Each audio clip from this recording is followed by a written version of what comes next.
If there's something I absolutely love about early One Piece is the pure sense of adventure that permeates every arc. A sense of adventure that is very different than the one we're experiencing nowadays. Throughout all of the East Blue Saga and the first arcs of the Grand Line, the Straw Hats were nobodies. They were a brand new pirate crew traveling the vast, boundless world without anyone really knowing their names or who they were, except for the people that they directly encountered. Because despite Luffy making a name for himself even before entering the Grand Line when he defeated Arlong, he was still the rookie captain of a very rookie, still incomplete crew. They roamed around with a very carefree, light-hearted, happy-go-lucky spirit, longing to make a name for themselves, which to me is what makes early One Piece feel so nostalgic. Because despite the story still ongoing, it's all about the journey. What makes all of us really nostalgic about the good old times is seeing where the Straw Hats started from and how far they have come. I'm currently rereading One Piece from the start, and in my last video I talked about how the East Blue Saga has themes that are still very relevant today. And in this video I really want to cover how what I call the early Grand Line saga, that includes the part from Reverse Mountain to the end of Drum,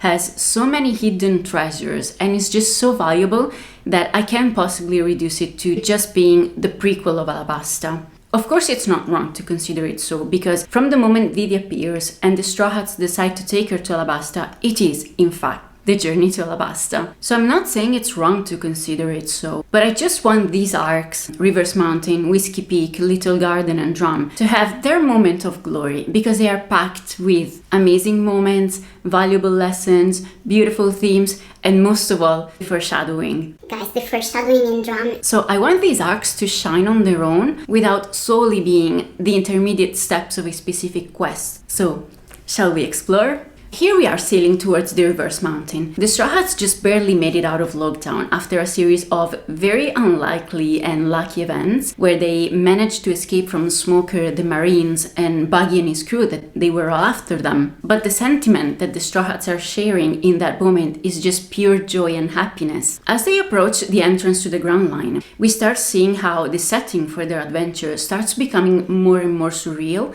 as opposed to the very normal looking islands that we've encountered so far in the East Blue. And despite having so many pirates and overall people warn the Straw Hats against the dangers and overall unforgiveness of the Grand Line, we've also had people like Zeph who described the Grand Line as the place where dreams can come true. And so from the weather to the geography of the islands to the people we're about to encounter, everything starts becoming more magical. And of course, Luffy is more excited than ever. Throughout the East Blue Saga, we've seen so many people talk about the Grand Line as this scary, unforgiving, dangerous place. But as they're going merry sailing up and then down the Reverse Mountain, Luffy looks at the sea as if it's the most beautiful thing he has ever seen in his life, because Luffy is the type of character that sees adventure where everybody else sees danger. Luffy looks at the unknown, and instead of being afraid of it, he sees possibilities and wonder. And that's what has always made him feel such a light-hearted and adventurous character, and really the best for a story that is all about adventure, freedom and dreams. Also, Oda, as we know, is the type of author that won't back down from humor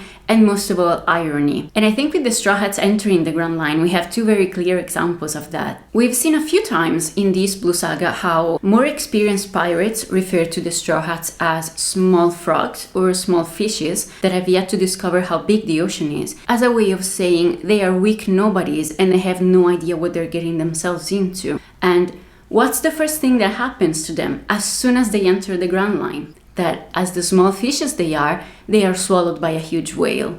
And as if that wasn't enough, the second time Oda strikes the Straw Hats with irony right at the beginning of their journey is, you know when people in the East Blue used to call the Grand Line the graveyard of pirates, and literally the first island that they land on is a pirate's graveyard. And what I love about the irony here is that it reinforces the idea of being able to see adventure and opportunities where everybody else sees danger and bad luck. The ability to see horizons where everybody else sees borders. This is how Luffy is, and inevitably he inspires his crew and the people he meets to feel the same as him. It motivates his crew to believe in him and to believe in themselves as well, because I think this mindset makes you rethink failure. Imagine if they got discouraged because everything that people warned them against about the Grand Line actually happened as soon as they entered it. It's easy to give up under those circumstances because it's easy to feel like, everybody warned us that we were small fishes and now we got swallowed by a whale. or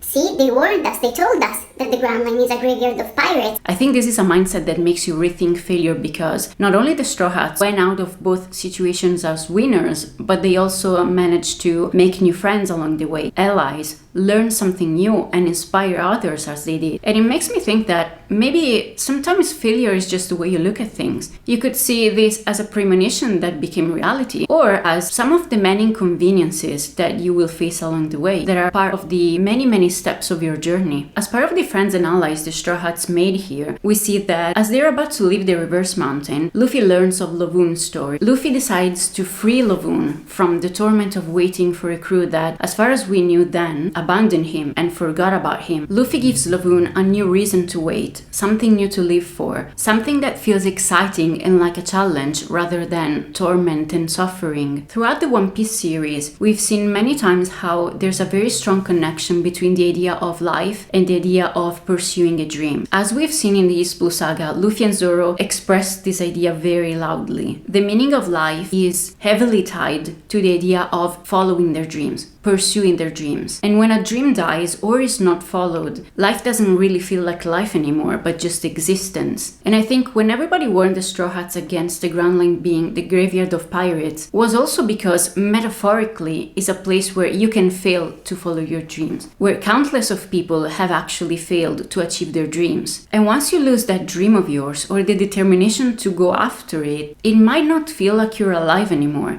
And it's a kind of death that is symbolic, but is perhaps the most painful one. And so Luffy giving Laboon a new reason to live and wait, and really to look forward to the future, is like a renewal of a dream, of a will, of an existence. And I just love how, through Luffy's actions, we see a complete turnaround of this idea of the Grand Line being a place where beautiful things end, but quite like Zeph expressed to Sanji, it is a place of endless possibilities. And speaking of the friends they made along the way, this is where we are first introduced with Crocus. And through him, we learned about the log post and what the system of navigation in the Grand Line is. And this very odd and unthinkable way of navigating further enforces the idea of how unpredictable and unforgiving these waters are, where how even a navigator as skilled as Nami cannot solely rely on the natural elements that generally rule navigation, like the ocean, wind, and the weather. Crocus also explains that there are 7 routes in the Grand Line, and that it is extremely important to choose wisely the first island they want to reach, because that very first island will determine their route until the Red Line, until the entrance of the New World. And so once they choose that route, from that very first step, that is the Reverse Mountain,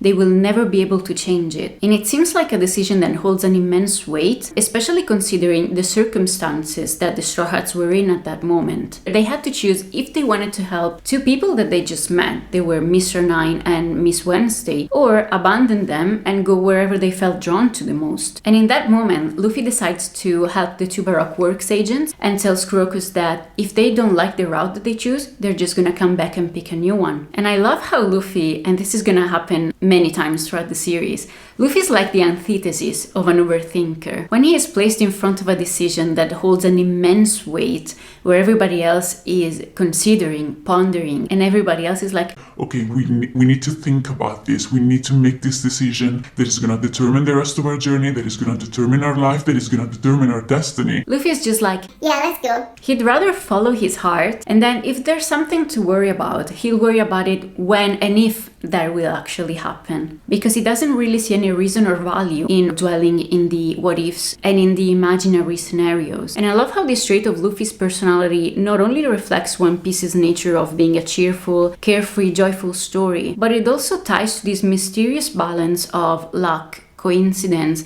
and destiny that in One Piece is ever present, and yet it's still so unexplored. And in Reverse Mountain, we see, for the second time after Smoker, someone who directly witnessed Roger compare him to Luffy, creating for the second time a very strong and direct connection between the two. And while rereading this part, I was so in disbelief because these chapters were written so many years ago, but they still feel so relevant. And I love how One Piece has remained so incredibly incredibly coherent despite the passing of time. And these mysteries about Luffy's journey, Luffy's dream, and how that ties into Roger's story and the hidden past of the world are the mysteries that are still unresolved to these days and are just lying there waiting, like burning coals, waiting for their flame to be revamped. So the route that the Straw Hats choose to help out Mr. Nine and Miss Wednesday leads them to the very first island of the Grand Line, our infamous Graveyard of Pirates Whiskey Peak.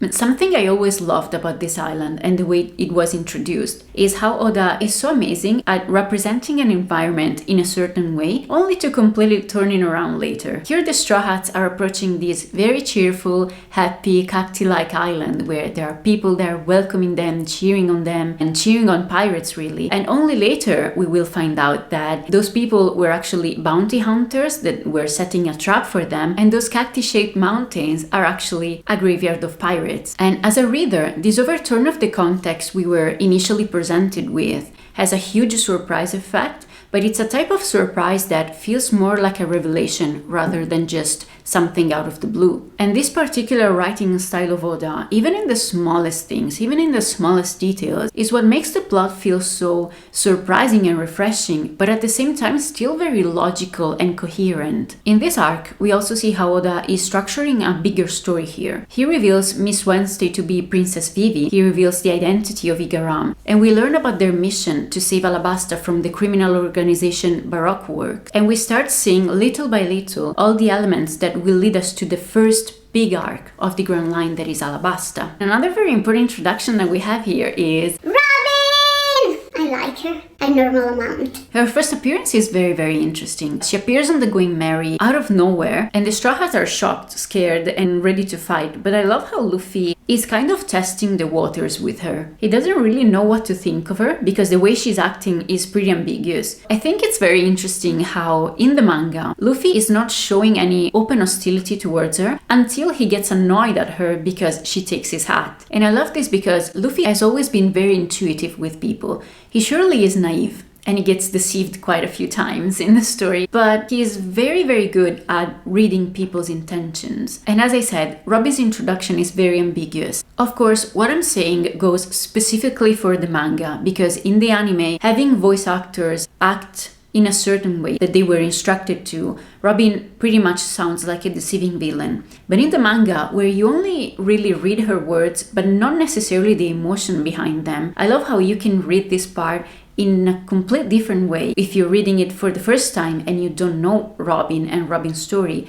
And when you go back to it after getting to know Robin and her role in Alabasta and really her past and her story, at first it could seem like she's playing mind games with Vivi, that she's trying to set a trap for her, that she's beating her and she's messing with her. But when you know Robin and Robin's story and you come back to this part, you can really see how her intentions were really to help out Vivi without exposing herself too much. That she wasn't condescending or pitying her, but she was actually feeling sorry for her, feeling sorry to see how far Vivi was willing to go to save her country. And I think Robin empathized with her a little bit. Robin has been a huge mystery until the moment of her backstory. Here, you could kind of guess that she wasn't a villain because her actions were too ambiguous to label her. And Robin here was helping the Straw Hats, and by a lot, because she suggested them a route that was not used by Baroque Works agent. We also learned that Vivi found out the identity of Mr. Zero, that is revealed to be Sir Crocodile, because Robin allowed her to, because Robin wanted her to find out. And I feel like it's so heartwarming and sad to see how much Robin went out of her way to help out Vivi, and nobody was believing in her good intentions. I think that despite Robin was in this whole mess with the Baroque Works just to get to the poneglyph of Alabasta,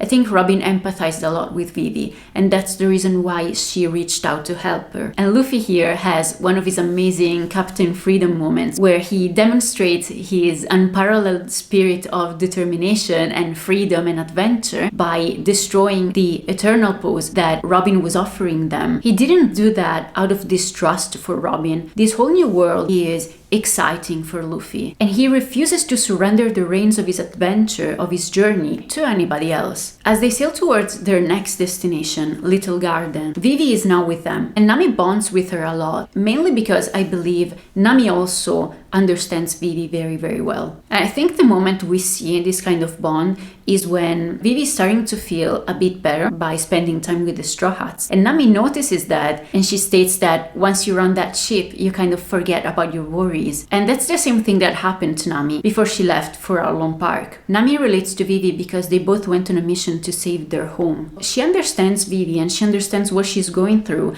and she knows that the Straw Hats will help Vivi the same way that they did with her. As opposed to Nami though, that used to push everyone away and carry the world on her shoulders and do everything by herself, Vivi has the type of quiet power that she knows how to ask for help if she really needs to, but otherwise she gains friends and allies just by being herself, by showing how good her intentions are, how good her actions are, how noble really her heart is. And with her good actions and good intentions, people willingly reach out and try to help her, like we see with Robin, with the Straw Hats, with Miss Monday. With Little Garden, I love how important this arc was in further shaping Usopp's dream, because Usopp, out of all the Straw Hats, is the one that is the most inspired by the giants in Little Garden. They reflect the type of man that Usopp dreams of becoming. He wants to prove himself, he wants to make himself proud. And I feel so much for Usopp's journey because it is entirely about proving to himself what he can be, who he can become. He wants to find his own dimension, to live with his head held up high, meeting his own expectations and not running away from them. And this is hard for Usopp because he wasn't born brave and fearless, so he has to constantly challenge his own nature to become the brave warrior of the sea that he dreams of becoming. And this arc is especially significant for him because it gives him something more to desire, something that goes beyond defeating his own fears and challenging his own fearful nature. He starts desiring something more: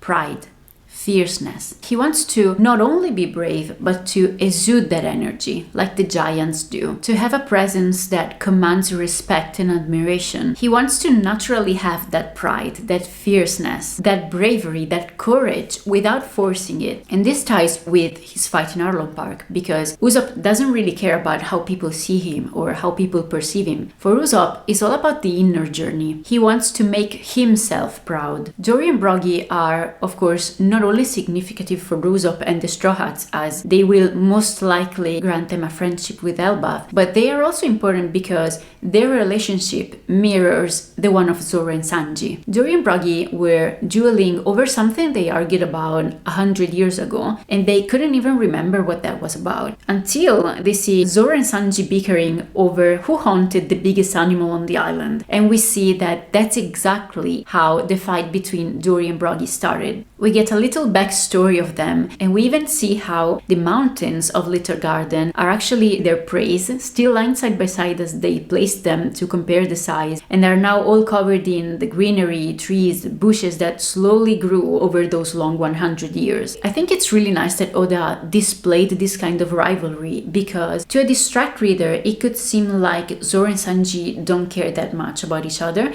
but that is absolutely not the case, because just like Dory and Broggy kept fighting for an entire century without even remembering the reason why, they still had a very deep and profound respect for each other. The same goes for Zoro and Sanji. They just won't allow you to see it unless you look very closely. Dory and Broggy's backstory is also important because it shows how One Piece is a story that doesn't exclusively revolve around the main characters. It's an ever-expanding universe full of characters that have their own lives, their own past, their own stories. These characters are not there to merely serve the main characters, but have a life of their own. It's a world that lives and breathes whether Luffy and his friends take part in it or not. Side characters are not just side characters, but they are the ones creating this world that feels so alive and bright and populated, interesting and multifaceted. And this happens a lot with animals as well. I love how animals in One Piece are such a big living presence, and they are a significant part in this immersive world that Oda creates. Every island that the Straw Hats visit has their own characteristics, and animals are part of that as well. Every island the Straw Hats visit feels so alive because It not only has a specific geography and weather and looks, but it's populated by peculiar animals and people, and by characters who have traditions, ways of living, and most of all, a history. And I want to dive one last time into how significant this arc is for Usopp. We see, probably for the first time, if I'm not wrong, one of his lies become reality when, as they are about to leave Little Garden, they almost get eaten by the island eater. There is that huge carpfish that is said to be able to swallow entire islands and entire ships for how big he is. And I know there's a very popular theory about Usopp's lies actually being the product of an immense observation haki that he has yet to develop. And that could be, absolutely, but the way I like to read and analyze the story is more from a metaphorical and symbolic point of view. I think that Usopp's journey is like the saying, fake it until you make it, but refined. Usopp is now living the life that he could once only dream of, because after he met Luffy, he decided to stop fantasizing about it and instead try. That's what made the difference between daydreaming and following his dream. It's the action. It's what you make out of your desires. And in a way, I find it very comforting because the belief that you are responsible for your own life makes your dreams, your goals, and your aspirations feel not so distant anymore. It makes you feel like you have complete control over your life, and it only takes one decision to change everything. Of course, this is a manga. Real life is not as simple as that, and it's not as linear as that. In my previous video, I mentioned how One Piece promotes positivity towards life, and I believe this is the biggest gift that this story has for us. What I like to take from Usopp's journey and Usopp's growth, and what I believe resonates with us readers the most, is the will to change. You know the saying, if there's a will, there's a way. I really believe that will and determination is one of the strongest superpowers that us humans have.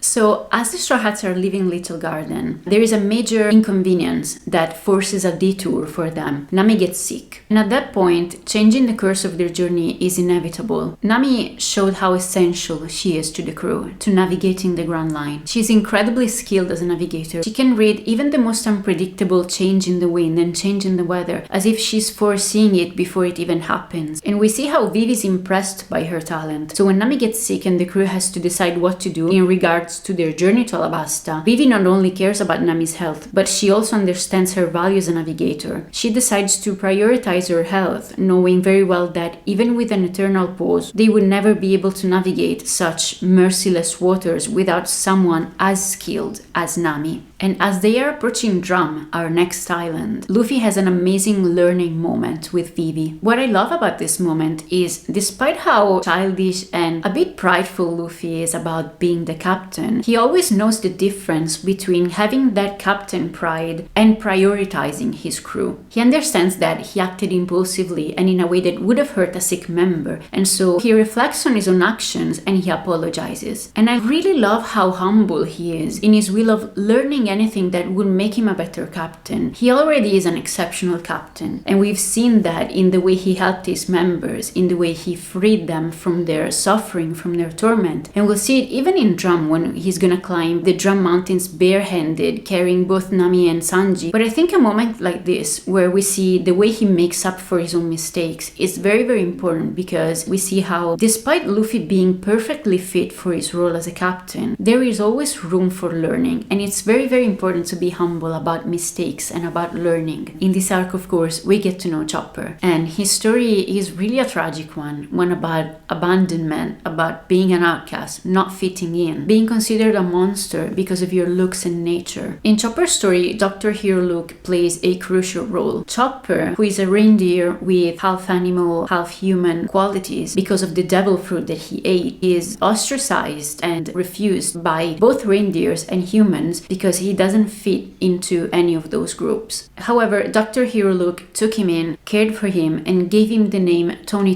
Chopper. And by giving Chopper a name, Hero Luke not only provided him with an identity, but also a sense of belonging and individuality. Having a name is symbolic of being recognized and acknowledged as a unique being that is separate from others. In essence, the act of naming Chopper goes beyond labeling. It represents a gesture of love, of acceptance, and inclusion that shaped Chopper's sense of self and place in the world. And this is the power of names, because they affirm one's existence and sense of humanity. Meeting Dr. Hiruluk changed Chopper deeply, because it not only gave him a sense of self, a sense of belonging, a family, a home, but it also gave him a purpose and a dream. Hiruluk instilled in Chopper the belief that anything is achievable with determination and courage. And this belief is symbolized by the power of the cherry blossoms and the pirate flag that he proudly carries, because that flag represents his unwavering resolve. Chopper was captivated by Hiruluk's stories, and he found himself deeply admiring the adventurous spirit and the resilience of pirates. He saw in Hiruluk a role model to emulate, and so, inspired by his conviction and beliefs in the possibility of saving everyone, Chopper also embarked on a journey to become a doctor. And this belief is the driving force behind Chopper's dream. It was through Hiruluk's guidance and the ideas that he expressed, and the ideas that his pirate flag expressed, that pushed Chopper into the belief that anything is possible and anything is achievable. After the introduction of the meeting between Chopper and Hiruluk and how their relationship was like, we get to the heartbreaking last moments between the two and the heartbreaking story of Drum. Hiruluk ultimately asks Chopper not to hate humans and to not hold a grudge against them, because he says that their country is sick. Precisely, he says that the king and the people have a sickness in the heart. And even though it is said that you cannot heal a sick country, Hiruluk still has hope for it, because the cherry blossoms are a symbol of hope and healing, embodying the belief that even the most dire circumstances can be overcome. He calls his flag the symbol of conviction that defies the impossible, and by raising that flag, he will fight like a pirate to save his country. Hiruluk's heartfelt message and strong resolve reminds us that no matter how tough things get, there is always a possibility for change, even in the darkest of times, because people have incredible strength and can make a difference, especially when they stand together. As we see Hiruluk's final moments with Wapol and Dorton, we witness a very touching exchange. Dorton is moved to tears by Hiruluk's speech about healing the hearts of people, and he asks if a country could also be healed in the same way, to which Hiruluk replies that if there's a will that is inherited,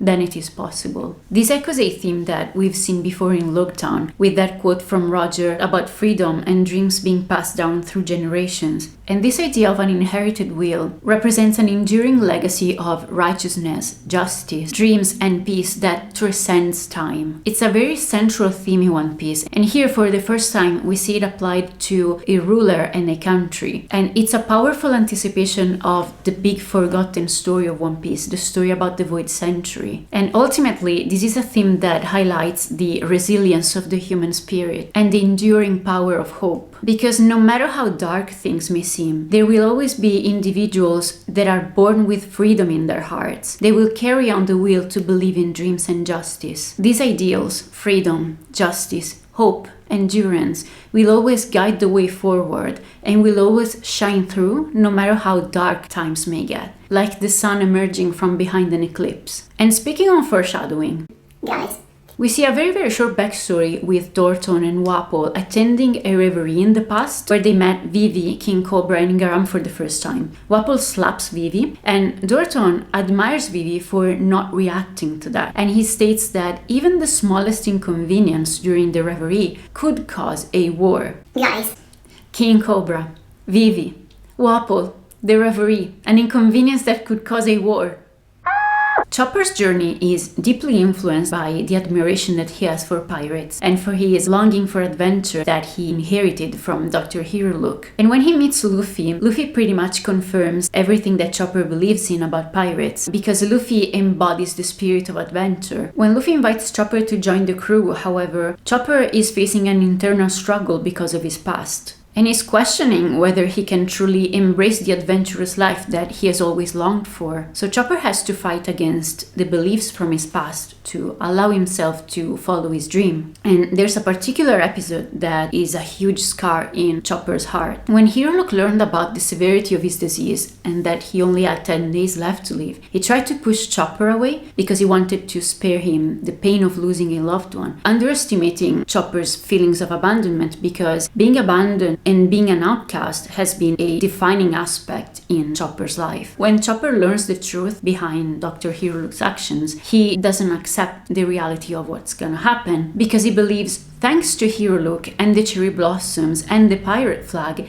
that any disease can be cured, that even the impossible is achievable. And so he tries to find a solution. And this part makes me so soft for Chopper because he is both a little child and a puppy because of his nature. And the way he acts and the way he behaves has that very special and unique softness, tenderness, and naiveness of puppies and little children. And when he finds that mushroom, his mistake reflects that very nature of his. He's an animal, so he's not familiar with the symbols and the language of humans. And he is also a child. He was taught that the skull and crossbones is the pirate flag, and it means infinite possibilities. He doesn't know that a symbol can have multiple meanings because he wasn't taught that. Chopper's past is filled with moments of guilt and insecurities stemming from his experiences and his mistakes. These feelings weigh heavily in his heart, making it difficult for him to fully embrace his dreams and aspirations. He longs for adventure and belonging, but he struggles to overcome the doubts and fears that hold him back. He has feelings of inadequacy and self-doubt, and he is often questioning whether he deserves to follow his dreams or not. And these inner struggles of him are holding him chained to his island without ever really letting him explore his most inner desires. But of course, everything starts changing when he meets Luffy. While looking at Luffy fighting and using his devil fruit abilities, Sanji says something like, he's kind of a monster, isn't he? In a very positive and light-hearted tone, and this surprises Chopper. His perspective begins to shift because he witnesses Luffy's acceptance of his devil fruit abilities and the way his crew also accepts him for that. And this challenges Chopper's belief that being called a monster is inherently negative. Through them, Chopper is able to see his uniqueness not as a burden, but as a strength. He starts to embrace all aspects of his identity and finding harmony in the multitude of his identities, from reindeer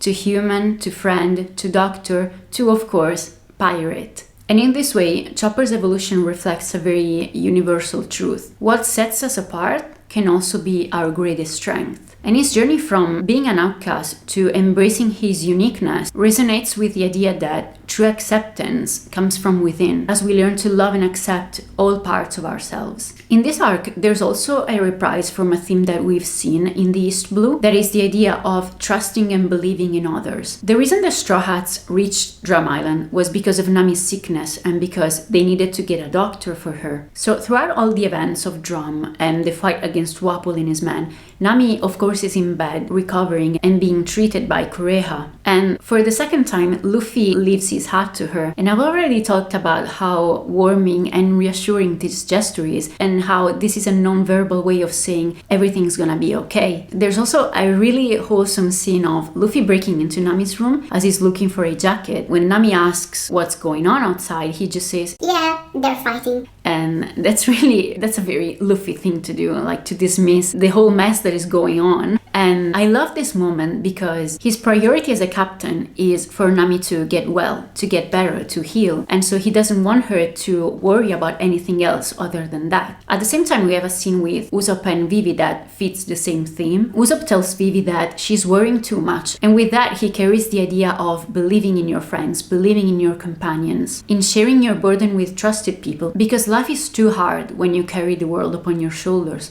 Life is too difficult when you're trying to do everything by yourself. Usopp reminds us how important it is to let us be helped, that we are not alone. While Usopp is talking about this, Zoro calls him out for being the first one to be scared, to which Usopp replies, "What's wrong with being scared?" I think Oda here wants the reader to know that there is no shame in being afraid, that courage is something that you need to grow and learn. If you're not born fearless and bold, then courage is something that you need to cultivate day by day. Usopp is challenging his fears, he's cultivating cultivating that courage. And he also has the honesty to be transparent about his fears, which is pretty funny for a character that is known for lying. The thing is, Usopp is aware of who he is, and he heavily relies on his friends as a form of inspiration and motivation. And that's a very special kind of trust that he has for them, because he believes that by looking up to them and trying his best to be worthy of their friendship and of their admiration, he'll successfully become that brave warrior of the sea. Another very important theme that was dominant in the East Blue Saga and is represented here and explored a little bit more is the meaning behind the pirate flag. In One Piece, the pirate flag has a deep meaning. While it may not always reflect the kind of person that carries it, for people like Luffy, for pirates like Luffy, it embodies the ideals and the aspirations of those who rise it. And Dr. Hero Luke was the same as Luffy. Wapol, however, misuses the pirate flag to get away from his responsibilities, and this angers Luffy, that takes this disrespect very, very personally. The pirate flag is more than just a piece of cloth. It's the manifestation of the ideals, the dreams, and the sacrifices of those who bear it. Hero Luke's flag is the symbol of someone that, just like Luffy, pursued his dreams relentlessly. Hero Luke clung to his beliefs with unshakable determination. And to Luffy, Hero Luke's pirate flag with the cherry blossoms is the emblem of that courage and conviction. In the fight between Wapol and Luffy, when Wapol realizes that he's outmatched, he tries to intimidate Luffy by telling him that Drum is aligned with the world government. And he warns Luffy that attacking him would make him an enemy of the government. To which Luffy replies, "I don't care, cause I'm a pirate." And that moment is a huge foreshadowing for what's gonna happen in Enies Lobby when Luffy will declare war to the world government by burning their flag. I think there's nothing more than that in the One Piece world that indicates the weight of a flag, the weight of a symbol. And what's really interesting here is what Luffy's declaration represents. I don't care cause I'm a pirate. Luffy disregards rules and norms, not because he doesn't find value in them, but because he can't stand people that shield themselves with those norms and rules to act cruelly. And he has in fact met a lot of people so far who uses them as a shield for cruelty and injustice. If someone's being a tyrant and unfair, then Luffy won't hesitate to break every rule in the book to set things right. When he says, I don't care because I'm a pirate, what he's really saying is, pirates in One Piece are all about freedom, and that includes refusing to submit to unjust rules and not bowing down to unjust laws. This moment is justice for Dr. Hero Luke, because it echoes his determination to save Drum Island from its affliction. The defeat of Wapol symbolizes the triumph of righteousness over tyranny, and in this case specifically, we even have Korea's words saying, Drum was defeated by the skull and crossbones. Hero Luke's sacrifice embodies the essence of hope and the belief in change for Drum Island. Even after his passing, his legacy lived on through the cherry blossom pirate flag that he left behind. His spirit within the flag serves as a source of inspiration for others, inspiring them to take action and work towards realizing their dream. In this way, Hero Luke's dream ultimately became true, and his will continues to shape the future of Drum Island. In this fight against Wapol, I love how Nami proves her worth once again in a way that resembles her role during Luffy and Buggy's fight in Orange Town. Despite her physical limitations due to illness, Nami demonstrates how resourceful she is by stealing the key that Wapol needed to access his weapons in the armory. And this showcases her ability to contribute to the team's success even when she can engage in a physical fight. And there's a very unexpected turn of events when the battle reaches its climax. Wapol is about to use his cannon against Luffy, echoing another time the fight between Luffy and Buggy in Orange Town. But the cannon malfunctions because snowbirds nested inside of it, and so this prevents Wapol from firing at Luffy. Those birds are the same ones that we saw earlier in Drum when Chopper fought Luffy and Sanji to keep them from closing the castle door to shelter from the cold weather, because there was another nest on its top and Chopper didn't want it to fall. That moment was important because it was the first time Luffy saw Chopper's warm and kind nature, as opposed to before when he just saw him as a very cool looking reindeer and as food.